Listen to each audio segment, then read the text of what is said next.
ndi nthawi yankhani anthu ambiri mmamdziwa machipisa Munthale amachukanso ndi zina loti Mandela wa ku Malawi. Machipisa Munthale anachokera ku training ya ugolira ku China, atabwera ku Malawi kuno anammanga chifukwa chofuna kuwukira boma, anampeza ndi zimfuti zambirimbiri. Anakhala mu ndende zaka 27 anatulusa mu 1992 ndi kumpasa 4 million imene anamanga manyumba ambiri, manyumba 7 ku Zuzu, manyumba 7 ku Rumpi, anali ndi zing'ombe, anali ndi ma rest house, ma boat ndi magalimoto. Koma anthu ambiri samadziwa zoti Machipisa Munthale adapita ku ndende anali wokwatiwa. Anamulembera kalata mkazi wake Grace kunena kuti ine ndikhalisa kunoko takakwatiweni, mkazi uja nakakwatiwa.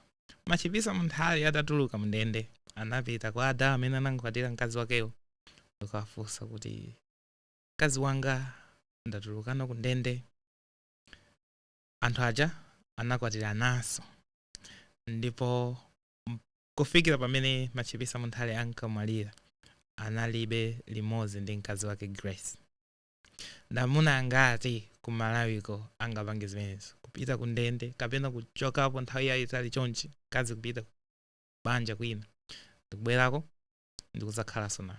Agogo aineyo anapanga zimenezo. Agogo aineyo anali ndi mitala, anapita ku Zimbabwe. Mkazi wawo woyamba agogo aine I think anakwiya. Agogo aine anabereka ana awiri ndi mwamuna wina.